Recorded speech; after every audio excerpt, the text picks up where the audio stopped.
ऐसे भी लिखा करते थे d mod of v vector by d. अच्छा सवाल है, ध्यान सुनना। ये असलियत में होती है स्पीड, ए टेंजेंशियल होता है rate of change of speed. सोच, क्या इसे ऐसे लिख सकते हैं v dv by ds? Confuse बिल्कुल नहीं होना। क्या ए टेंजेंशियल लिख सकते हैं v dv by ds where v is speed and s is distance? हाँ, सही बोले सर आप। फिर से सुनना, एटी को क्या v dv बाई ds लिख सकते हैं? एटी को सर आपने बोला था a को v dv बाई dx लिख सकते हैं, वहां पे v वेलोसिटी हुआ करती थी, x डिस्प्लेसमेंट होता था, पर a टेंजेंशियल को क्या लिख सकते हैं? v dv by ds where v is what? Speed. अच्छी बात बता रहा हूं, ध्यान सुनना। Where v is what? Speed and s is what? Distance. हाँ sir, where v is speed and s is distance. Where v is speed and s is distance. Okay, where v is speed and s is distance. ठीक है sir, ऐसे लिख सकते हैं। अब इधर आ जा वापस यहां पे, तू v को देख, तो v यहां से भी ला सकते हो, omega D omega by D theta से। कैसे? ओमेगा को क्या लिख लो, अपने आप आ जाएगा। ध्यान सुनना, ऐसा नहीं कि ये और ये अलग अलग चीज है, ध्यान सुनना। इसको क्या लिख लो, ओमेगा को याद करो, ओमेगा बराबर वी बाई आर, तो वी बाई आर। ऐसे यहां पे भी डी ओमेगा, तो ये वी बाई आर। ध्यान समझना, ये ओमेगा को क्या लिख सकते हैं? V by r. ये स्पीड होती है, ओमेगा बराबर वी बाई आर लिखते हैं तब। ठीक है, और सो डी थीटा को क्या लिख सकते हैं? डी थीटा को क्या लिख सकते हैं? याद कर, आर डी थीटा क्या होता है असलियत में? ये डी थीटा, ये डीएस यानी डिस्टेंस ट्रेवल्ड बाई आर। हाँ सर, तो इसे लिख सकते हैं डीएस बाई आर।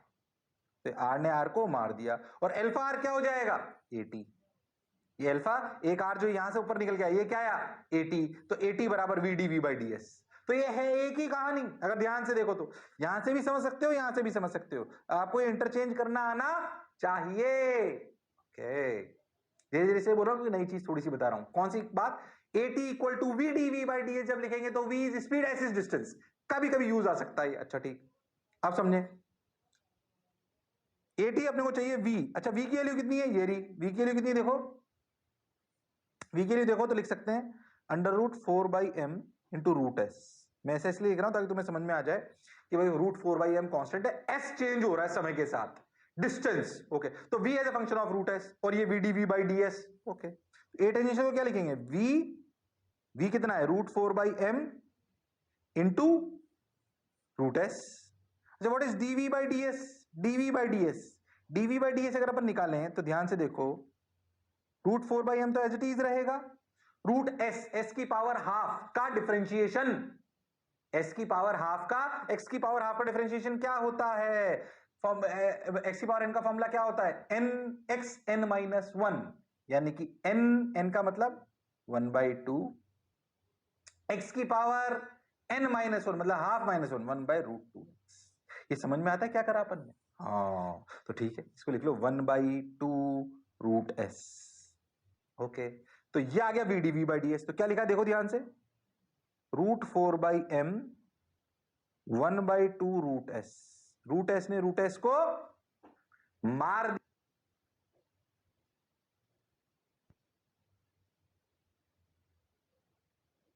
दिया, रूट एस ने रूट एस को मार दिया। ध्यान से देख, तो ये 2, ये 4, 4 बाई एम इंटू 2, 1/2, तो 2 बाई एम इज 80। अरे हाँ ना बोल, देखिए आ गया। और जैसे ही 80 आया, अल्फा लिखना तो कोई बड़ी बात है ही नहीं। क्यों? क्योंकि अल्फा बराबर क्या होता है? 80 बाई आर। तो सो जैसे ही 80 आया वैसे ही अल्फा आ गया। ध्यान से देख, तो अल्फा कांस्टेंट आ गया। ये कांस्टेंट एंगुलर एक्सेलरेशन का ही एक इलस्ट्रेशन है जो घुमाकर तुमसे पूछ लिया। तो अगर आप बहुत ध्यान देंगे तो नई बात क्या सीखे इस सवाल में? इस सवाल में नई बात सीखे, eighty equal to v d v by d S. मानव सवाल थोड़ा टफ था, इसलिए ज्यादा परेशान होने की जरूरत नहीं है, पर बात अपने को समझ आनी चाहिए कि ए टेंजेंशियल को ऐसे भी लिख सकते हैं, v d v by d s, where v is speed, s is distance. तो अल्फा टाइम का फंक्शन हो, थीटा टाइम का फंक्शन हो, मैं तो कह रहा हूं कभी वी एस का फंक्शन दे दें। काइनेटिक एनर्जी एस का फंक्शन देने का क्या मतलब है? वी फंक्शन ऑफ एस दे दिया, ये टफ सवाल हो गया। अगर v as a function of s दे दे तब भी मुझे सवाल करना आता है, क्योंकि मैं जानता हूं a टेंजेंशियल होता है v dv by ds, where v is speed and s is distance, and s is distance. Okay, बात तो सर आपकी सही है। क्या यहां तक बात क्लियर है? तो ज्यादा इसमें नहीं कर रहे हैं, और डीपीवी वर्कशीट में आएगा, आगे बढ़ चलेगी। अब अपन एक नई चीज पढ़ते हैं। क्या पढ़ते हैं सर? सुनो ध्यान से। Radius of curvature. Radius of curvature, radius of curvature तो आर होता है। हो रेडियस ऑफ कर्वेचर तो आर होता है। ध्यान सुनना, फिर ध्यान समझना। पहले जो मैं कह रहा हूं, रेडियस ऑफ कर्वेचर का मतलब, जैसे मान लीजिए सर्कल है आपका एक, तो ये इसका आर क्या कहलाता है? Radius of curvature. Actually radius of curvature एक टर्म डिफाइन करी गई। रेडियस ऑफ कर्वेचर एक टर्म डिफाइन करी गई। क्या डिफाइन करी गई? रेडियस ऑफ कर्वेचर डिफाइन करी गई कि भाई कोई भी चीज कितनी कर्व है, जैसे मान लीजिए हर पाथ सर्कुलर हो ये तो जरूरी नहीं है, पर सर्कल एक स्टैंडर्ड तरीका है जिससे हम कर्व को यानी कि घुमाव को जज कर पाए। जैसे मान लीजिए कि तू अपने शहर से कहीं और दूसरे शहर में जा रहा है, मान लीजिए कोटा से दिल्ली जा रहा है। अरे यस और नो? तो कोटा से दिल्ली की हर जो सड़क है बिल्कुल ऐसे थोड़ी स्ट्रेट लाइन, बिल्कुल कोई भी आयो दीवार कोई घर अपने बिल्कुल सीधी सड़क पर, ऐसे थोड़ी होता है। सड़क क्या घूमती भी? क्या वो सर्कल है? नहीं। पर क्या उसको घुमाओ ये बता दे अपने को कि भाई कितना ज्यादा टर्न लिया अपन ने, एक तो एंगल और कितना कर्वेचर, रेडियस ऑफ कर्वेचर कितना ज्यादा कर्व्ड है। जैसे अगर मैं तेरे से बोलूं कि कोई पाथ ऐसा है, ध्यान समझना, टुम ऐसा, ठीक, इस पॉइंट ए पे कंसंट्रेट करो, और कोई बात ऐसा है पॉइंट बी, ये सर्कल में कोई गारंटी नहीं है, हो सकता है पाथ ऐसे जा रहा हो बाद में, ऐसे जा रहा हो। पॉइंट ए और पॉइंट बी पे तुझे क्या लगता है किस पे तुझे ज्यादा मोड़ना पड़ा शार्पली? सोच। ए पर। हाँ। अब फील कर कि पॉइंट ए पर जो रेडियस ऑफ कर्वेचर है, क्या रेडियस ऑफ कर्वेचर का क्या मतलब है कि अगर मैं पॉइंट ए पर अगर मैं बहुत पॉइंट ए के आजू बाजू थोड़ी सी लेंथ ले लूं और उससे लेता हुआ एक सर्कल बना लूं, ऐसे पॉइंट बी पे भी करूं, बोल बड़ा सर्कल कहां बनेगा? क्या करो, पाथ सर्कुलर नहीं है, पर जिस जगह पे मुझे रेडियस ऑफ कर्वेचर चाहिए, जिस जगह पे मुझे रेडियस ऑफ कर्वेचर चाहिए उस जगह के आजू बाजू बहुत थोड़ा सा एरिया लेके उसको एक आर्क मान लो। क्या मान लो? आर्क। और उस आर्क को लेते हुए पूरा सर्कल बना लो। उस सर्कल का जो रेडियस होगा वो कहलाएगा उस जगह का रेडियस ऑफ कर्वेचर। पहले फील करो कर क्या रहे हैं। सपोज देयर इज टेढ़ा मेढ़ा पाथ, सपोज देयर इज टेढ़ा मेढ़ा पाथ। आप कोई पूछे पॉइंट ए और पॉइंट बी पर रेडियस ऑफ कर्वेचर क्या है, so what do we mean by this? अगर पॉइंट ए पे रेडियस ऑफ कर्वेचर निकालना है तो पॉइंट ए के आजू बाजू बहुत थोड़ा थोड़ा सा ले लो, बहुत थोड़ा थोड़ा सा, ओए थोड़ा थोड़ा, बोलो क्लियर, बहुत थोड़ा थोड़ा, स्मॉल स्मॉल, बोलो क्लियर, बहुत थोड़ा थोड़ा ले लो और उस थोड़े थोड़े से एक सर्कल बना लो। उस थोड़े थोड़े को आर्क मानकर एक सर्कल बना लो। ऐसे बी पे भी करो। उस सर्कल का जो रेडियस आएगा वो कहलाएगा radius of curvature at A, ये कहलाएगा radius of curvature at B. RCA मतलब radius of curvature at A, radius of curvature at B. पहले तो radius of curvature is defined for a टेढ़ा मेढ़ा path at a particular point. If we have to find out radius of curvature at a particular point, take very small arc on right and left of that at that point and assume it as arc and draw a circle. The radius of that circle is basically radius of curvature. This is the physical meaning of radius of curvature. How we can interpret now? तेरे को समझ में आ रहा होगा इस diagram से कि R B greater than R A, ऐसे ही यहां पे R C A greater than R C B. हाँ सर ये समझ आ रहा है। जब भी किसी जगह बोला जाए कि radius of curvature at point a is 10 and radius of curvature at point b is 20, तो तेरे को मन में फीलिंग आ जाएगी कि जहां पर रेडियस ऑफ कर्वेचर ज्यादा होगा, जहां पर रेडियस ऑफ कर्वेचर ज्यादा होगा उस जगह पर टर्न कम शार्प होगा। हाँ सर, अगर तू ऐसे समझे तो sharpness is inversely proportional to radius of curvature. Radius of curvature जितना कम शार्पनेस उतनी ज्यादा। रेडियस ऑफ कर्वेचर जितना ज्यादा, शार्पनेस उतनी कम। सोच, radius of curvature of a straight line, सोच के बोलो। Radius of curvature of a straight line, Sidhi line, उसका रेडियस ऑफ कर्वेचर क्या होगा? क्या होगा? इनफाइनाइट। और इस रेडियस ऑफ कर्वेचर के एग्जांपल का सबसे स्टैंडर्ड एग्जांपल कौन है? सर्कल। सर्कल का मतलब ये नहीं सर्कल पढ़ाएंगे, सर्कल। क्या radius of curvature in circular path is constant everywhere and equal to r? तो क्या किसी भी पाथ का रेडियस ऑफ कर्वेचर के लिए सर्कुलर पाथ सबसे इजीएस्ट पाथ है जिसका रेडियस होता है R? So radius of curvature, what do you mean by radius of curvature? Radius of curvature अपन ने कैसे अच्छे से समझा? अपन ये समझे कि radius of curvature is basically tells us what is the sharpness of the curve. If radius of curvature is high, it means sharpness is less. Your turn is very less sharp. Yes or no? But if radius of curvature is small, it means sharpness is very high. हाँ sir, बात कुछ समझ आई। तो अपन radius of curvature, आप चाहो तो हिंदी में ऐसे लिखो, कैसे? फिजिकल मीनिंग ऑफ, ऐसे लिखो, physical meaning of radius of curvature. किसी भी कर्व्ड पाथ के किसी भी एक पॉइंट पर रेडियस ऑफ कर्वेचर निकालने के लिए राइट एंड लेफ्ट का थोड़ा थोड़ा बहुत स्मॉल पोर्शन मिलाकर जो आर्क बने, फिर से सुने, रेडियस ऑफ कर्वेचर किसी भी कर्व्ड पाथ का किसी पॉइंट पे निकालने के लिए उसके राइट लेफ्ट में बहुत थोड़ा थोड़ा पोर्शन लेकर, थोड़ा थोड़ा पोर्शन लेकर उसे आर्क मानकर एक सर्कल बनाओ। उस सर्कल का जो रेडियस होगा वो रेडियस ऑफ कर्वेचर कहलाएगा। वो रेडियस ऑफ कर्वेचर कहलाएगा। ओके सर, वो क्या कहलाएगा? Radius of curvature. लिख लिया है? अब जो मैंने बनाया लिख लो, ताकि तुम्हें समझ में आ जाए कि sharpness is directly proportional to 1 by r c, is directly proportional to 1 by r c. और एक बात तुम्हें समझ में आ जाए कि सर्कल का रेडियस ऑफ कर्वेचर हर जगह सेम होता है, किसी भी कर्व पाथ का अलग अलग होता है, तो एक फिजिकल सिग्निफिकेंसी अपने को समझ आई। उतार लो फटाफट।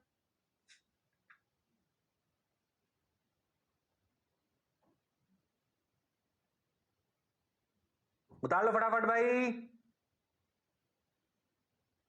उतार लो भाई, उतार लो भाई। ओके, हो गया क्या? अरे हो गया क्या? चलो भाई, अब देखते हैं। आर सीन, ये वो हो गया क्या? अरे पक्का? अरे सोच लो। अच्छा, sharpness proportional to 1 by r c, ये हो गया, ये हो गया physical meaning of r c. ठीक है, अब थोड़ा सा इसका एनिमेशन दिखाता हूं ताकि तुम्हें अच्छा लगे। टिक टिक टिक टिक टिक टिक टिक टिक टिक टिक टिक टिक टिक टिक टिक टिक टिक टिक टिक। बताओ कौन ज्यादा कौन कम रेडियस ऑफ कर्वेचर? बोलो, समझ में आ रहा होगा। रेडियस ऑफ कर्वेचर किसका सबसे ज्यादा? बोलो बोलो भाई, शर्म आ रही है? बोलो भाई। R1 बड़ा, R2 बड़ा, R3 बड़ा, R4 बड़ा, R5 बड़ा? कौन बड़ा? R5 सबसे बड़ा, फिर R4, फिर R3, फिर R2, फिर R1। क्या बात क्लियर है? हाँ, जैसे जैसे कर्वेचर बढ़ता जाएगा शार्पनेस बढ़ती जाएगी। तुम देखो तो इधर से इधर R बढ़ रहा है, शार्पनेस घट रही है। बोलो क्लियर है क्या? इधर से लेफ्ट से राइट जा रहे हो तो शार्पनेस बढ़ रही है, सॉरी अपनी रेडियस बढ़ रहा है, पर शार्पनेस घट रही है। क्या मेरी बात क्लियर है? अरे हाँ ना तो बोलना पड़ेगा। हाँ सर, क्लियर है एकदम। अरे पक्का? अरे सोच लो। Yes sir, all done, all sorted. और देख, ऐसे ही सवाल पूछ रहा हूं, if the radius of curvature of the particle at different points same और डिफरेंट, इस पूरे पाथ में हर जगह रेडियस ऑफ कर्वेचर सेम होगा अलग अलग, बता दो। सेम, यहाँ बोल दो, यहाँ बोल दो, सेम होगा अलग अलग। कोई रोलर कोस्टर में बैठे हो कभी? और भैया मैं बैठ गया था एक बार, हम हांगकांग घूमने गए थे, तो वहां पे एक जगह ओशन पार्क करके, इतना खतरनाक रोलर कोस्टर, अरे भैया मैं तो एक बार बैठा। अच्छा मेरे को क्यों बैठना पड़ा भाई? पहले मेरी बीवी बैठाई, और जब बीवी बैठाई तो मेरे को लगा अपने को ही बैठना पड़ेगा। बैठ तो गया भाई साहब, पर वो 45 सेकंड्स की राइड मेरे जीवन की सबसे अमूल्य क्षण वाली राइड थी। इसके बाद मैंने कसम खा ली कि अब मैं अपनी बीवी के बहकावे में नहीं आऊंगा। ये रोलर कोस्टर देख के याद आ गया, एक तो मैं भावुक हो जाता हूँ बीवी के नाम पर। ट्रैक पे आते हैं, बताओ। Point A point be in सब जगह रेडियस ऑफ कर्वेचर सेम होगा अलग होगा? बोलो। Identify at which point the radius of curvature is more, A और बी? बोल। अभी अभी बताया वैसे ही बोल, किसका रेडियस ऑफ कर्वेचर ज्यादा है? बोल फटाफट। R B greater than R A. क्या लॉजिकली समझ में आता है? जहां शार्पनेस होगी कम वहां रेडियस ऑफ कर्वेचर होगा ज्यादा। बोल कहां पे शार्पनेस कम है? इस जगह पे, और इस जगह पे ज्यादा है। ओके सर, बात बिल्कुल सही है, बढ़िया है, समझ आ गया। सिंपल सी बात, कोई दिक्कत नहीं, जो मैंने बताया वही। आ जाओ भाई। Find the radius of curvature at point a in the given situation if a makes an angle theta with the v at that point. वैसे से रेडियस ऑफ कर्वेचर का एक मैथमेटिकल फॉर्मूला भी होता है, d square y by d x square upon 1 plus d y by d x का whole square की power 3/2। ऐसे स्टाइल मारने की बताया कि देख मुझे मैथ्स भी आती है, तुम्हारे फिजिक्स में उसकी जरूरत नहीं है, हो सकता है मैथ्स में कभी पढ़े, अगर तुम पढ़ते हो तो। और वैसे मैथ्स में भी ऐसी कोई नहीं पढ़ती, बहुत बेसिक मैथ्स आती है तुम्हारे तो ठीक है। बट ऐसे ऐसे फॉर्मूला होता है, कहीं देख लो, डरना मत। D square y by d x square upon 1 plus d y by d x का होल स्क्वायर की पावर 3/2। लिखा इसलिए ना हो तुम कंफ्यूज हो जाओ, हमें तो फिजिक्स से मतलब है।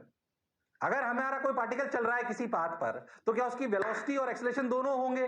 तो मुझे अगर वेलोसिटी और एक्सेलरेशन पता हो तो क्या मैं उस जगह का रेडियस ऑफ कर्वेचर निकाल सकता हूं? हाँ, ये अपन सीखना चाह रहे हैं, ये अपन सीखना चाह रहे हो। लॉजिक सर्कल से आ जाएगा, ध्यान समझना। देख कैसे करते हैं। जैसे ऐसे पार्टिकल v चले और ऐसे एक्सेलरेशन a हो, ठीक, तो याद करिए ये अपना सेंट्रीपिटल एक्सेलरेशन है। हाँ सर, सेंट्रीपिटल एक्सेलरेशन। ये सेंट्रीपिटल एक्सेलरेशन कितना होता है? v square by r. सोच, अगर तुझे ए आर पता हो किसी भी पार्टिकल का, ए आर, थोड़ा सर्कल से समझने का प्रयास करना, और तुझे वी पता हो, अब समझ अच्छे से। मान लो एक पार्टिकल है सर्कल में चल रहा है, उसका ऐसे 80 है और ऐसे उसका ए आर है, और 80 की तरफ ही उसकी स्पीड v है। तो सोच, तू अगर ए आर पता हो तो क्या तू लिख सकता है ए आर बराबर वी स्क्वायर बाई आर? तो क्या आर को लिख सकते हैं v square by a r? हाँ सर। क्या ये, अगर वी स्क्वायर बताओ और ए आर बताओ, क्या रेडियस ऑफ कर्वेचर यानी कि क्या रेडियस ऑफ द सर्कल निकल आएगा? क्या रेडियस ऑफ कर्वेचर और radius of the circle, circle में क्या एक ही बात होती है? हाँ सर। पर कोई जनरल पाथ हो तो कैसे करते हैं? सुने ध्यान से, लॉजिक यहीं से आएगा। मान लो कि find the radius of curvature at point a in the given situation if a makes an angle theta with the v at that point. मान लो कि ए पर, ये अपना ध्यान समझना पहले हो क्या रहा है। मान लो कि ए पर अपनी रफ्तार ऐसे v और एक्सेलरेशन ऐसे, मान लो, ठीक, और इन दोनों के बीच का एंगल थीटा। ऐसा हो सकता है ना भाई? वेलोसिटी तो उधर ही होगी जिधर पार्टिकल जा रहा है, हाँ बिल्कुल सही, पर एक्सेलरेशन उधर ही हो ये जरूरी नहीं है। बिल्कुल सही बात बोले सर आप, बिल्कुल सही एकदम। तो सोचो, v और a में, a क्या है? एक्सेलरेशन, v क्या है? स्पीड। तो अगर v और a में अगर एंगल थीटा है, v और a में अगर एंगल थीटा है, अरे हाँ ना तो बोलो, v और a में अगर एंगल थीटा है तो है, इसमें कोई शक वाली बात नहीं है। ओके ठीक है, बहुत बढ़िया, बहुत सुंदर, बहुत मजा आया। अब क्या करें? तो v और a में अगर एंगल थीटा है तो है, ठीक भाई। अब सोचो कि अगर मैं इस ए के दो कंपोनेंट कर लूं, इस ए के किसी भी जनरल पाथ के लिए, एक इधर जो कहलाएगा ए परपेंडिकुलर और एक इधर जो कहलाएगा ए पैरेलल। सर्कल में भी देखो, ये ए पैरेलल ए टेंजेंशियल कहलाता है और ये परपेंडिकुलर ए आर कहलाता है। इन्हीं the component of acceleration which is parallel to speed is known as a parallel in general path. In circular it is known as a tangential, या जनरल पाथ में भी उसे ए टेंजेंशियल बोल सकते हैं, ठीक। ऐसे ही perpendicular component of a is known as a perpendicular और we can say a radial in case of circle. Okay, अब क्या करो कि मान लो ये पार्टिकल इस आजू बाजू, इसको जूम करके दिखाता हूं, जूम, सोच, क्या मैं इस आजू बाजू को ले लूं तो ये एक आर्क की तरह हो गया, आर्क की तरह हो गया, तो तेरे को नहीं लगता है स्पीड v है? हाँ, और तुझे नहीं लगता है इससे एक सर्कल बना लेना चाहिए? क्या ये जो सर्कल बनेगा इस आर्क से, उसी का रेडियस क्या रेडियस ऑफ कर्वेचर कहलाता है? हाँ, तो अगर इसे सर्कल मान लूं तो क्या ये एक्सेलरेशन हो जाएगा ए टेंजेंशियल, और जो ए परपेंडिकुलर है क्या वही हो जाएगा ए रेडियल? हाँ, तो क्या यहां इस छोटे से पोर्शन को सर्कल मानकर क्या ये वाला फॉर्मूला लगा सकते हैं? हाँ, ये वाला फॉर्मूला क्या कहलाएगा? Radius of curvature equal to v square by a perpendicular. उस इंस्टेंट की स्पीड का स्क्वायर करो और डिवाइड कर दो उसको उस जगह पर एक्सेलरेशन के परपेंडिकुलर कंपोनेंट से। किसके परपेंडिकुलर? किसके परपेंडिकुलर? स्पीड के परपेंडिकुलर। लॉजिक सर्कल से ही आया है। हाँ, बात सर कुछ कुछ समझ आ रही है। अरे नहीं आई? अरे आई कि नहीं आई? हाँ सर आई, बिल्कुल आई। आई कि नहीं आई? तो रेडियस ऑफ कर्वेचर फिजिक्स में कैसे निकालेंगे? अगर वी और ए पता हो तो क्या करो, ए का कंपोनेंट करो। अगर प्रोसीजर समझना, क्या लेना है रेडियस ऑफ कर्वेचर में? प्रोसीजर ये लेना है कि आप अगर रेडियस ऑफ कर्वेचर निकालना है किसी पाथ में तो वी और ए पता होना चाहिए। फिजिक्स का अगर सवाल है तो वी और ए पता होना चाहिए। अब सोचो क्या करो, ए का कंपोनेंट करो along the speed and perpendicular to speed, यानी कि along the velocity and perpendicular to velocity, and take ratio of v square यानी कि स्पीड का square upon component of acceleration perpendicular to velocity। फिर से क्या रेडियस ऑफ कर्वेचर को ऐसे लिख सकते हैं, square of speed upon component of acceleration perpendicular to velocity.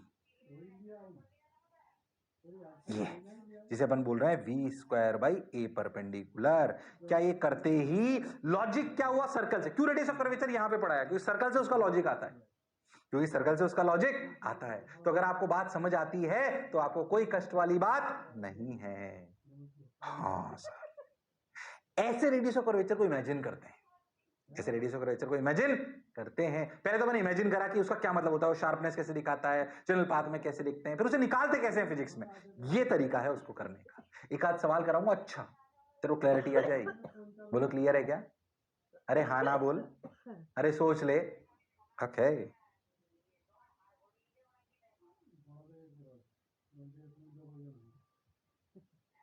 अरे बोलो भाई, अरे बोलो भाई, बोलो भाई, अरे हाँ ना तो बोलना पड़ेगा। अरे सोच लो, बोलो फील आई क्या? कोई सर्कल बनाया उन्होंने, देख लो तुम्हें समझ में आ जाएगा। ठीक है,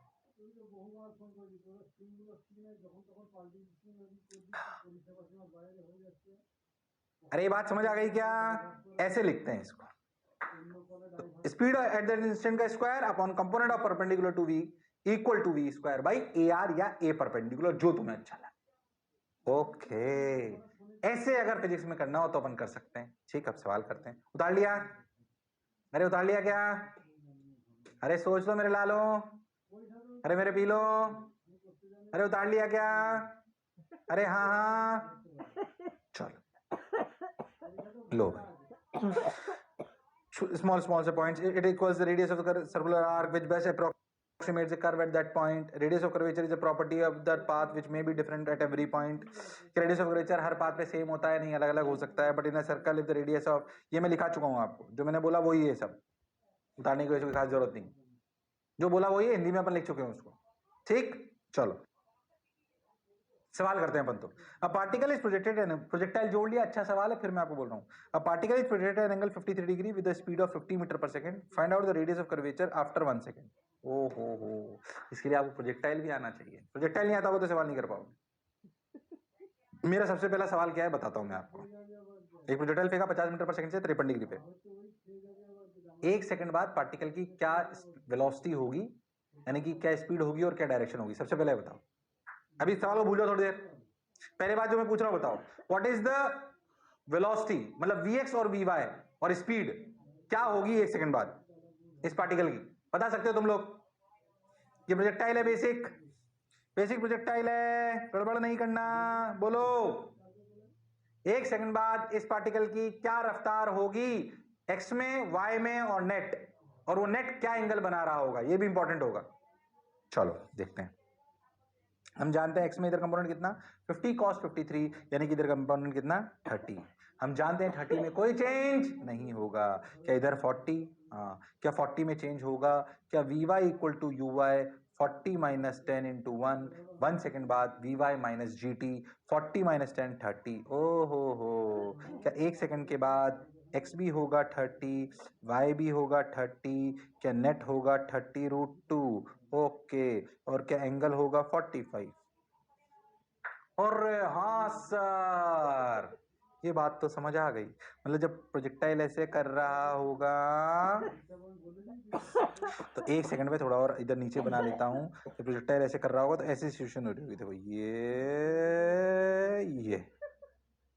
ठीक, ओके, ये सिचुएशन है इस टाइम 45 डिग्री 30√2। अच्छा, तो ऐसे कराऊंगा छोटा छोटा सवाल। अब ये प्रोजेक्टाइल था, ये आपको आना चाहिए। 1 सेकंड बाद क्या स्पीड है, क्या एक्स के साथ है, क्या वाई के साथ है, क्या नेट है, ठीक, ये हमें समझ में आ गई। The speed is 30√2 with angle 45 degree with the horizontal. Okay, इस इंस्टेंट पर प्रोजेक्टाइल में इसका क्या एक्सेलरेशन है, पार्टिकल का क्या एक्सेलरेशन है? जब पार्टिकल प्रोजेक्टाइल करता है तो उसका क्या एक्सेलरेशन होता है? अरे पूरा प्रोजेक्टाइल मोशन अंडर ग्रेविटी है तो उसका एक्सेलरेशन हमेशा जी ही रहता है और वो नीचे रहता है 10 मीटर पर सेकंड स्क्वायर। यानी कि आप बहुत ध्यान से देखो तो सिचुएशन ऐसी है कि इस इंस्टेंट पर, जिस इंस्टेंट पर सर्कल पूछा जा रहा है, ध्यान से समझो, थोड़ा सा और अच्छे से बना देता हूं, इधर बनाया था, रुक जाओ, देखो ये वापस बना रहा हूं। इस इंस्टेंट पर ऐसे अपनी 30√2 है 45 डिग्री पर और नीचे एक्सेलरेशन 10 है। ओ हो, अब ए भी पता पड़ गया और बी भी पता पड़ गया, रेडियस ऑफ कर्वेचर का सवाल तो अब चालू होगा। पहली बात, आपको जिस इंस्टेंट पर 1 सेकंड में पूछा है उस इंस्टेंट पर रेडियस ऑफ कर्वेचर निकालने के लिए उस इंस्टेंट की स्पीड और एक्सेलरेशन और उन दोनों के बीच का एंगल पता होना चाहिए, तभी तो कंपोनेंट ले पाओगे। अब बताओ कंपोनेंट किसका लेना है, वी का कि ए का? ए का। ए के दो कंपोनेंट लेते हैं, एक पैरेलल एक परपेंडिकुलर। क्या है 45? तो क्या इधर आएगा 10/√2? हाँ। क्या ये ए आर बन गया? हाँ। क्या v की वैल्यू 30√2? हाँ। क्या रेडियस ऑफ कर्वेचर का फॉर्मूला 30√2 का whole square by a perpendicular यानी कि 10/√2। 30 का स्क्वायर 900, 900 इंटू 2 1800, 1800 बटे 10 यानी कि 180√2 metre is the correct answer. प्राण निकल गए तुम्हारे। सबसे पहले सोचो प्रोजेक्टाइल था यहां तक, तो उसके बाद रेडियस ऑफ कर्वेचर था। रेडियस ऑफ कर्वेचर निकालने के लिए उस इंस्टेंट की स्पीड और एक्सेलरेशन पता होना चाहिए। उस इंस्टेंट की स्पीड और एक्सेलरेशन पता होना चाहिए, तभी बात बनेगी, वरना संभव नहीं है। हाँ सर, बोलो फील आई क्या? आंसर चेक कर लेंगे। और 180√2 जो पढ़ा जो समझा बिल्कुल सही है, ऐसा सर्कल बना, उस सर्कल का रेडियस ऑफ कर्वेचर अपना ये आया। तो देख, projectile plus radius of curvature, शानदार सवाल।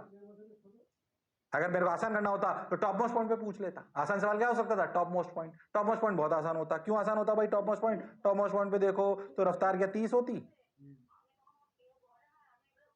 हाँ, क्योंकि 40 तो चेंज होती नहीं। और क्या एक्सेलरेशन 10 होता? हाँ, और सोच एंगल के पहले से 90 होता तो कंपोनेंट लेने की जरूरत नहीं है, तो आसान सवाल हो जाता। तो रेडियस ऑफ कर्वेचर डायरेक्ट आ जाता है at the top most point 30 का स्क्वायर बाई 10। देख तो 900 बटे 10 यानी कि 90 मीटर। हाँ, इसी ये मैंने इसलिए भी बताया तेरे को समझा पाऊं कि प्रोजेक्टाइल में हर जगह रेडियस ऑफ कर्वेचर सेम है कि अलग अलग है? अलग अलग है। कर्वेचर का रेडियस अलग अलग है। अरे हाँ ना तो बोलना पड़ेगा, घबराने की आवश्यकता नहीं है। क्या रेडियस ऑफ कर्वेचर की कुछ कुछ बात समझ आई है? हाँ सर समझ आई है, इसमें कोई दोहराए वाली बात नहीं है। ओके। अरे हो गया क्या? अरे हो गया क्या? अरे सोच लो, अरे सोच लो। चलो भाई, ये वाला करके बताओ। एक काम करो, बिल्कुल एग्जैक्टली वैसा ही सवाल, होमवर्क लिख लो और आंसर बता देता हूं अभी। सही करना बिल्कुल। A party is rotated at angle 40 degree with a speed of 40 root 2 metre पर second. Find out the radius of curvature after 1 second. सोच 40 root 2 है तो इधर 40, इधर भी 40, इधर 40, इधर भी 40, तो एक सेकंड बाद इस 40 में तो कोई चेंज नहीं आएगा। क्या ये 40 30 हो जाएगी? तो एंगल 37 बनने लगेगा, तो स्पीड 50 हो जाएगी। तुम्हें करना है, चलो कर दो, यही कर दो, फटाफट कर दो। इस सवाल को करो फटाफट, 1 मिनट टाइम दे रहा हूं, 1 मिनट टाइम दे रहा हूं, करो। कर सकते हो तुम लोग। अरे करो भाई करो। अरे हाँ भाई, हाँ भाई, करो भाई करो। कर सकते हो, कर सकते हो, पूरा 1 मिनट दे रहा हूं। ओके, बिल्कुल वैसा ही सवाल है, ऐसे करना, गड़बड़ मत करना, गलत मत करना। कर सकते हो तुम लोग, वो हुनर वो काबिलियत तुम में है, वो हुनर वो काबिलियत वो इंसानियत। स्केल लाया हूं बेटा, नहीं करा सही, पिटाई लगा देनी है मैंने आज मेरी बीवी ने मुझे फिर मारा। सर नई बात बताओ।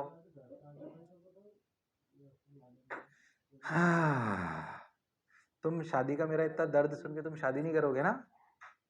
नहीं सर, शादी तो करेंगे सर, इसलिए तो पढ़ रहे हैं, है कि नहीं? अरे मेरे लाल, चल आ जा, आ जाओ। पहले देखिए अपन, ये 40 में कोई चेंज नहीं आएगा, फटाफट बता रहा हूँ, ये 40 में चेंज आएगा, एक सेकंड बाद स्पीड हो जाएगी Vy equal to 40 minus 10 into 1 यानी कि 30। ओके, यानी कि एक सेकंड के बाद ये हो जाएगा 40, ये रहेगा 30, दोनों का रिजल्टेंट देखो तो आएगा 30, 40 का रिजल्टेंट 50, एंगल हो जाएगा 37। यानी कि प्रोजेक्टाइल की सिचुएशन ये होगी कि पार्टिकल की रफ्तार ऐसे 50 होगी और एक्सलेशन तो हमेशा नीचे ही रहता है 10 मीटर पर सेकंड स्क्वायर, और ये हॉरिजॉन्टल से एंगल होगा 37 डिग्री। तो इसके परपेंडिकुलर अगर अपन ड्रॉ करें तो ये 37, ये 53, ये भी 37, मतलब इधर आएगा 8। क्या ये 8 हो जाएगा ए परपेंडिकुलर? हाँ, तो रेडियस ऑफ कर्वेचर क्या होगा? 50 का स्क्वायर बाई 8 यानी कि 2500 बाई 8 यानी कि 1250 बटे 4 यानी कि 625 बटे 2 यानी कि 312.5। सही लिख रहा हूं क्या? हाँ सही तो लग रहा है, आंसर चेक कर लेते हैं एक बार। सही आ जाए भाई, हाँ 312.5, लो आ गया। जो पढ़ा जो समझा बिल्कुल सही है। क्या तुमने भी करा था? अब सोच, किसी भी पाथ का अगर रेडियस ऑफ कर्वेचर निकालना हो और फिजिक्स का ऐसा सवाल हो तो हम कर सकते हैं। असलियत में ये कोई ऐसा बड़ा कॉन्सेप्ट नहीं है, पर अपने को ये रेडियस ऑफ कर्वेचर की फील कराने के लिए मैंने इसको इतना ढंग से बताया है। नहीं भी बढ़ाओ तो भी चल जाता है, बट अगर पूरी फिजिक्स पढ़नी है तो एक छोटा सा कॉन्सेप्ट है रेडियस ऑफ कर्वेचर, जिसकी फील आपको आनी चाहिए। तो किसी भी चैप्टर में जब रेडियस ऑफ कर्वेचर लिखा हुआ है तो आपको समझ में आना चाहिए कि उसका मतलब शार्पनेस से है। रेडियस ऑफ कर्वेचर जितना बड़ा उतनी कम शार्पनेस, जितना कम उतनी ज्यादा शार्पनेस। आगे इलेक्ट्रोस्टैटिक्स में कंडक्टर वगैरह पढ़ेंगे तब भी ऐसी बातें होगी। और अगर फिजिक्स में v और a पता हो, क्या पता हो? v और a, तो रेडियस ऑफ कर्वेचर का फॉर्मूला है स्पीड का square upon component of a perpendicular to velocity. Okay, yes sir, बहुत बढ़िया, बहुत सुंदर। चलो भाई, ओके, रेडियस ऑफ कर्वेचर आ गया। अब देख, अगर रेडियस ऑफ कर्वेचर थोड़ा वेक्टर फॉर्म में पूछ ले तो ये वेक्टर का सवाल हो गया। ये दोनों किसी सवाल के साथ थे? प्रोजेक्टाइल के साथ। अगर रेडियस ऑफ कर्वेचर ऐसे आ जाए तो याद कर, मैंने तेरे को कंपोनेंट लेना सिखाया था। किसी भी इंस्टेंट पर अगर वेलोसिटी ऐसी है और एक्सेलरेशन ऐसा है, किसी भी इंस्टेंट पे अगर वेलोसिटी ऐसी है और एक्सेलरेशन ऐसा है, तो बताओ रेडियस ऑफ कर्वेचर क्या होगा। किसी भी कोई भी पार्टिकल है, ऐसे समझो कोई भी ऐसे पाथ है, अरे कोई भी ऐसे पाथ है, उसकी वेलोसिटी ऐसे है और ए ऐसे, अगर ये दोनों वेक्टर दे दें तो सोच, तेरे को वेक्टर में एक चीज बताई थी, component of a along component of b लेने का तरीका कुछ याद है? कैसे लेते थे? डॉट प्रोडक्ट से। कुछ याद है? मैं तेरे को बताता हूँ क्या यूज लेना पड़ेगा इसमें। देख याद कर, ऐसे अपना अगर ए वेक्टर होता था और ऐसे बी वेक्टर होता था, तो ये ए वेक्टर का इधर कंपोनेंट ऐसे थीटा लेते थे, तो होता क्या था basically component mod of a cos theta. ठीक, तो याद कर कैसे लिखते थे, a vector dot b vector equal to mod of a vector mod of b vector cos theta. तो हम बोलते थे mod of a vector cos theta is basically a dot b upon b, यानी कि component of a along b का formula हो गया a dot b upon mod of B. अच्छा, ऐसा क्यों? क्योंकि मुझे ए परपेंडिकुलर चाहिए। ध्यान समझना, अगर किसी भी इंस्टेंट पर तुम ये चाहते हो कि ए के दो कंपोनेंट करें, अब ये बेसिकली वेक्टर चल रहा है, रेडियस ऑफ कर्वेचर कुछ नहीं, ये कहलाएगा ए परपेंडिकुलर, ये कहलाएगा ए पैरेलल। हमें ये बात तो समझ आती है कि radius of curvature is basically v square, यानी कि स्पीड का स्क्वायर अपॉन ए परपेंडिकुलर। अब देखो स्पीड कितनी है, 3i cap plus 4j cap, क्या mod of v vector is under root of 3 square plus 4 square, that is equal to 5, यानी कि 5 स्क्वायर बाई ए परपेंडिकुलर। अब ए परपेंडिकुलर निकाल, हमें तो ए पता है, हमें क्या निकालना है? A perpendicular. अच्छा एक बात समझो, ए का मैग्नीट्यूड क्या है? Root 1 square plus 1 square, that is root 2। क्या ये ए के स्क्वायर को ऐसे भी लिख सकते हैं, ए परपेंडिकुलर स्क्वायर प्लस ए पैरेलल स्क्वायर? हाँ हाँ सर। अब सोच, क्या ये कंपोनेंट लेकर अगर मैं ए का कंपोनेंट वी के अलोंग ले लूं, सोच ए पैरेलल क्या है? ए पैरेलल है a vector dot v vector upon mod of v vector. सोच के देख, component of a along b, यानी कि component of a along b is a dot b upon b, यानी कि a dot b upon b is a parallel. अगर a parallel आ जाएगा तो क्या ए परपेंडिकुलर आ जाएगा? फिर कह रहा हूं अब ये प्योर वेक्टर है और प्योर मैथ्स है। हाँ सर, बोलो क्लियर, बेसिक मैथ्स पर, टफ नहीं एकदम, पर वेक्टर का सवाल है बेसिकली। तो a vector dot v vector upon mod of v vector, यानी कि a parallel is a vector dot v vector, यानी कि i cap plus j cap dot 3i cap plus 4j cap upon 5, यानी कि i 3 plus 4 7/5, 7/5, सही कर रहा हूं ना? हाँ, 3 plus 4 7, 7/5 is a parallel. Okay, तो 2 equal to a perpendicular square plus 7/5 का होल स्क्वायर, यहां रख रहा हूं, सही चल रहा है ना? हाँ, तो 49/25, तो ए परपेंडिकुलर स्क्वायर हुआ 2 माइनस 49/25, 25 इंटू 2 50, 50 माइनस 49 इज 1/25, मतलब ए परपेंडिकुलर इज 1/5 मीटर पर सेकंड स्क्वायर। ओ हो, सही, टफ सवाल पर वेक्टर जोड़ा है। रेडियस ऑफ कर्वेचर तो अब आएगा, रेडियस ऑफ कर्वेचर का फॉर्मूला, तो अब रेडियस ऑफ कर्वेचर क्या है भाई? वी स्क्वायर, यानी कि 5 स्क्वायर बाई ए परपेंडिकुलर, यानी कि 1/5, 125 मीटर, 125 मीटर। देखा मैंने सही निकाला है क्या? और हाँ भाई 125 ही आया। वो समझ आया क्या?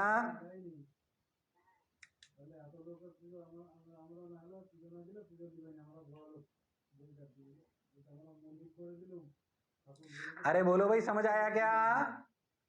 अरे हाँ ना तो बोलना पड़ेगा। हाँ सर, ले भाई, 3 इलस्ट्रेशन करा दी मैंने।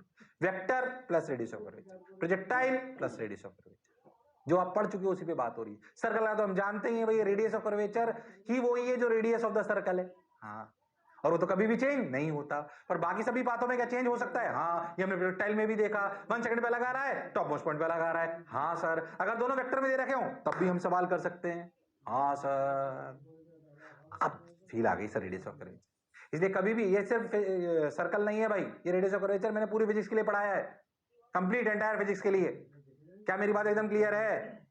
अरे हाँ ना तो बोलना पड़ेगा, अरे सो मत, अरे पक्की बात। हाँ सर, तो बस हो गया, पक्का, guaranteed, clear sir, done, sorted, पक्का। चलो भाई, ये आ गया। अब देखो, अगर आप बहुत ध्यान से समझो, पहले समझो अच्छे से, हेडिंग मत देखो, पहले समझो ये पूरी कहानी radius of curvature, alpha omega, हमने अभी तक पढ़ा था क्या? ओमेगा अल्फा थीटा, उनमें रिलेशन, उनके लीनियर के साथ रिलेशन, और रेडियस ऑफ कर्वेचर, ये सब काइनेमेटिक्स ऑफ सर्कुलर मोशन है। क्या है ये? Kinematics of circular motion. हाँ, अब हम ये समझ रहे हैं कि भाई एक्सेलरेशन आ रहा है, बिना एक्सेलरेशन के सर्कुलर होना पॉसिबल नहीं है। भैया एक्सेलरेशन बिना फोर्स के होना संभव नहीं है। यानी कि क्या सर्कल करने के लिए फोर्स जरूरी है? बिना फोर्स के सर्कुलर होना संभव नहीं है।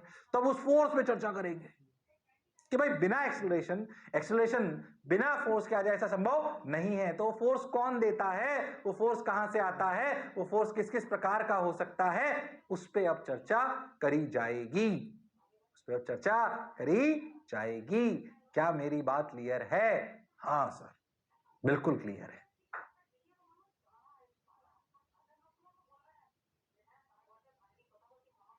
क्लियर?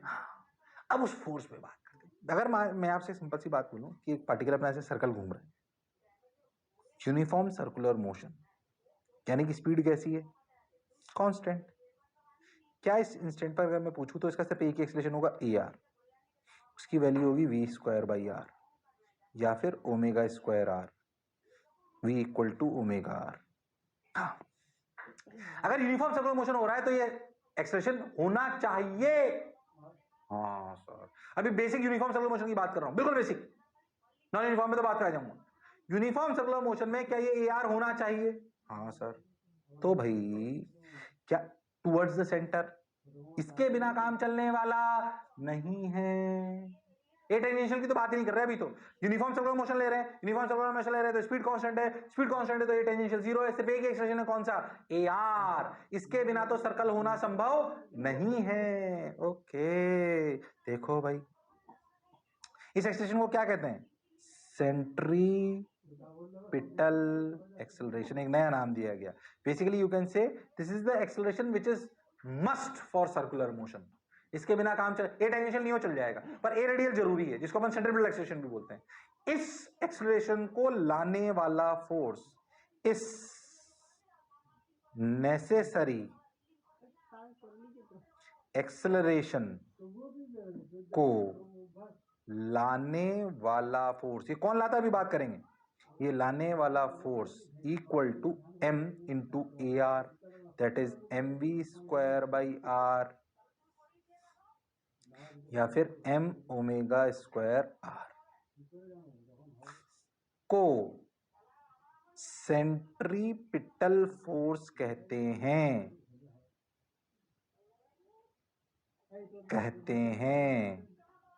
कंफ्यूज मत होना।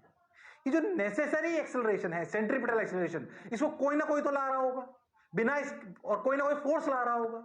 उस फोर्स का मैग्नीट्यूड क्या होगा? Mass into acceleration. एक्सेलरेशन कितना? v स्क्वायर बाई आर या ओमेगा स्क्वायर आर, तो उसका मैग्नीट्यूड कितना हो गया? mv स्क्वायर बाई आर या m ओमेगा स्क्वायर आर। बोलो यस और नो। उस फोर्स को कहते हैं सेंट्रीपिटल फोर्स। पहली बात, कंफ्यूज मत होना। क्या रेडियल एक्सेलरेशन ही सिर्फ एक्सेलरेशन है? नहीं, ये टेंजेंशियल हो सकता है, पर नेसेसरी कौन है? रेडियल, जिसे हम बोलते हैं सेंट्रीपिटल। इस सेंट्रीपिटल एक्सेलरेशन को लाने के लिए कोई ना कोई फोर्स तो होता होगा। उस फोर्स को का मैग्नीट्यूड कितना होगा, m इंटू ए कितना, m इंटू ए कितना, v स्क्वायर बाई आर, यानी कि mv स्क्वायर बाई आर या m omega square r, mv square by r या फिर m ओमेगा स्क्वायर आर। हाँ, क्या ये वो फोर्स है जो कम से कम सर्कल को चलाने के लिए चाहिए, या ऐसा कम समझो, it is the force required to provide centripetal force, it is the force required, must required to provide centripetal force, to provide centripetal force, that is mv square by r, m omega square by r, and it is known as centripetal force. What is centripetal acceleration, centripetal force? So what is centripetal force? As we can say that centripetal acceleration is the mass acceleration required to move a particle in a circle. The force required to provide centripetal acceleration is known as centripetal force, and its magnitude is mv square by r, m omega square r. बात समझ आ गई, ठीक? यानी कि अपन ये बोल सकते हैं नेसेसरी फोर्स है, क्योंकि सेंट्रिपिटल एक्सेलरेशन भी तो नेसेसरी एक्सेलरेशन है।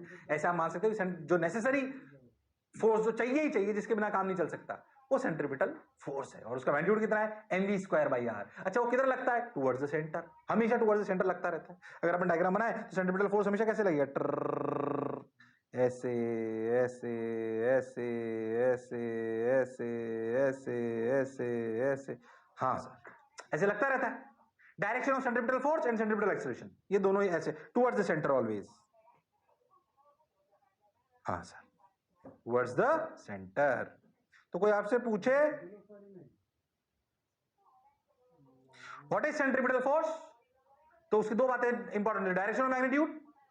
Direction is always towards the centre and magnitude is mv square by r और m omega square r, and it is providing basically centripetal acceleration.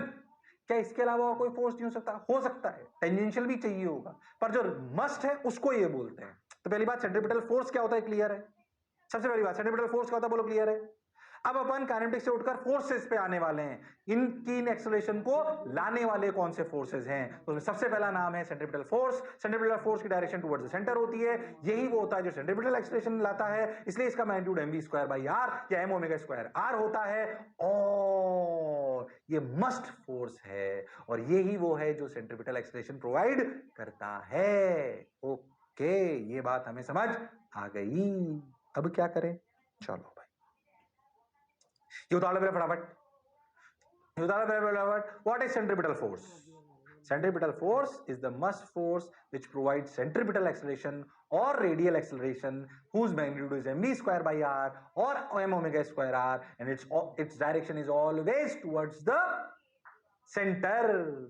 क्या सर्कल में सिर्फ यही एक फोर्स होता है? नहीं, और भी हो सकता है जो टेंजेंशियल प्रोवाइड करे, पर ये तो होना जरूरी है। हाँ, तो बेसिकली अगर अपन एक्सेलरेशन के दो कंपोनेंट करें, एक टेंजेंशियल और एक रेडियल, तो रेडियल जो प्रोवाइड करेगा ना फोर्स, उसे सेंट्रिपिटल कहते हैं, ऐसा समझो आप। क्या सर्कल में दो एक्सेलरेशन हो सकते हैं, कौन कौन से? टेंजेंशियल और रेडियल। हाँ, तो रेडियल जो फोर्स प्रोवाइड करेगा उसे सेंट्रिपिटल फोर्स कहते हैं, उसका magnitude mv square by r होता है। बार बार इसलिए बोल रहा हूं कि गड़बड़ मत कर देना। Centripetal force is the net force, नहीं, सेंट्रिपिटल इज द फोर्स जो रेडियल एक्सेलरेशन प्रोवाइड कर रहा है, क्योंकि ये मस्ट है। तो हमेशा सेंट्रिपिटल फोर्स नेट फोर्स हो ऐसा जरूरी नहीं है, ऐसा जरूरी नहीं है। अरे उतार लिया क्या? हाँ सर, उतार लिया। अब देख, तो ये अपन ने बोला कि भाई कंपलसरी फोर्स MAR, मैंने लिखा दिया, कंफ्यूज मत हो एकदम। MAR centripetal force toward centre, magnitude mv square by r, m omega square by r. ठीक भाई, अब बात आती है कि भाई ये फोर्स प्रोवाइड कौन करता है? कौन करता है ये फोर्स प्रोवाइड? ये कोई भी कर सकता है, अलग अलग सिचुएशन में अलग अलग लोग करते हैं ये काम। जैसे मान लो कि मैं ऐसे पेन ले लूं और इसको ऐसे घुमाऊं, इस पेन को कौन क्या पेन सर्कल कर रहा है? हाँ, क्या इस पेन को कौन सेंट्रिपिटल फोर्स दे रहा है? मैं, हाथ से नॉर्मल लगा के। अरे हाँ सर, सोच, इस पेन को मैं रस्सी से बांध लूं और ऐसे घुमाऊं, तो क्या पेन रस्सी से घूमेगा? हाँ, अगर घूमेगा तो इसे कौन सेंट्रीपिटल फोर्स देगा? टेंशन। हाँ, तो कभी टेंशन देगा, कभी नॉर्मल देगा। हाँ, एक और एग्जांपल बताता हूँ, देख देख देख देख। मान ले लेते हैं, हाँ, बैठ जा। हाँ, सोच ऐसे,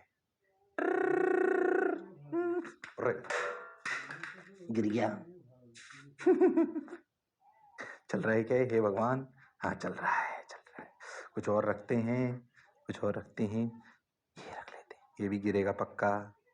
क्या रखें, क्या रखें, क्या रखें, क्या रखें? छोड़ो, यही रख लेते हैं। मेरा मोबाइल गिर गया तो, हाँ, मान लो मेरा मोबाइल ऐसे चल रहा है, सर्कल, ठीक। तो ये जो मोबाइल है, इसको कौन सेंट्रीपिटल फोर्स दे रहा है अगर ये सर्कल करे? फ्रिक्शन। फ्रिक्शन को आता है सर्कुलर मोशन। आगे आज फ्रिक्शन को अच्छे से पढ़ के रखना, इतने बढ़िया सवाल कराऊंगा फ्रिक्शन और सर्कुलर के, मजा आ जाएगा, तुम रियलिटी में फील आएगी। तो देख, the necessary force required to move particle in circular path is called centripetal force। तो लिख लिया हमने भाई, ये सब समझ में आगे। आगे देख कौन कौन करता है, देख। अगर ये केस 1 है कि एक पार्टिकल बंधा हुआ है रस्सी से, तो इसमें कौन है जो सेंट्रीपिटल फोर्स प्रोवाइड कर रहा है? टेंशन। अगर एक रिंग है, उसमें एक बीड फंसी हुई है और ये बीड ऐसे सर्कल कर रही है, इस बीड को कौन है जो सेंट्रीपिटल फोर्स प्रोवाइड कर रहा है? नॉर्मल। हाँ सर। अच्छा, और देख, ये लिख लेना है फटाफट फटाफट, मैं तेरे को बहुत सारे केसेस करा रहा हूं जो पूरे जीवन में काम आएंगे। सेंट्रीपिटल फोर्स चाहिए, पर कौन प्रोवाइड करता है? कोई भी कर सकता है अलग अलग सिचुएशन में। कभी टेंशन करता है, कभी नॉर्मल करता है, कभी फ्रिक्शन करेगा, कभी ग्रेविटेशन करेगा, कभी मैग्नेटिक फील्ड करेगी, कभी इलेक्ट्रिक फील्ड करेगी।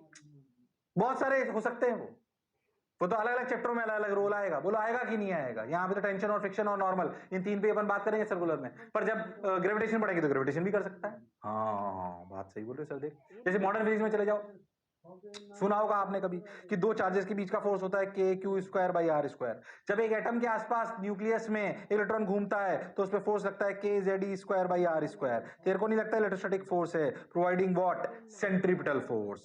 ये मैग्नेटिक फोर्स है। मैग्नेटिक फोर्स अभी जिस पे चर्चा नहीं कर रहे हैं, ये होता है क्यूवीबी।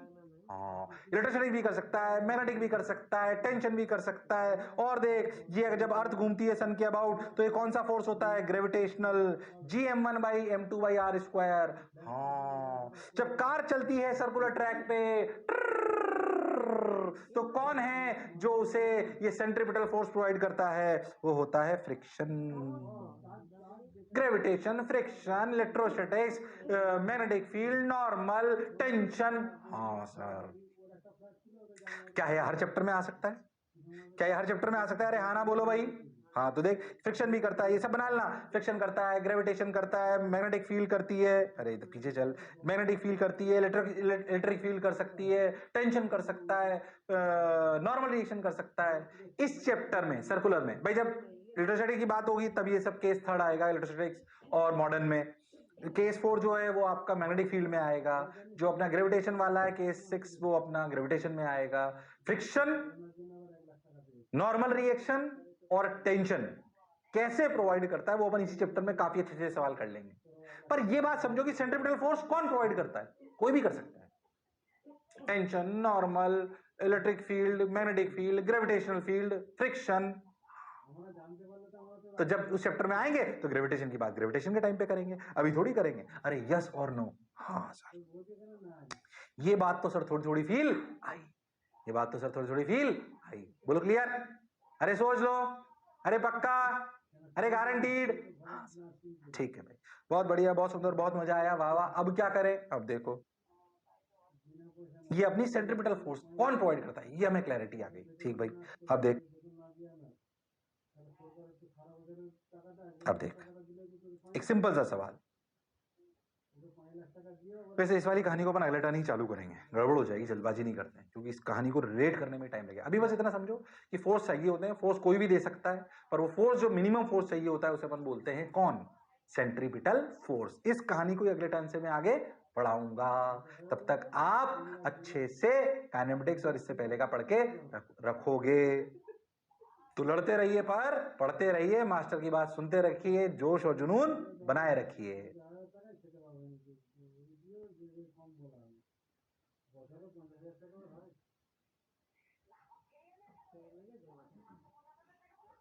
वजन में बोलिए वजन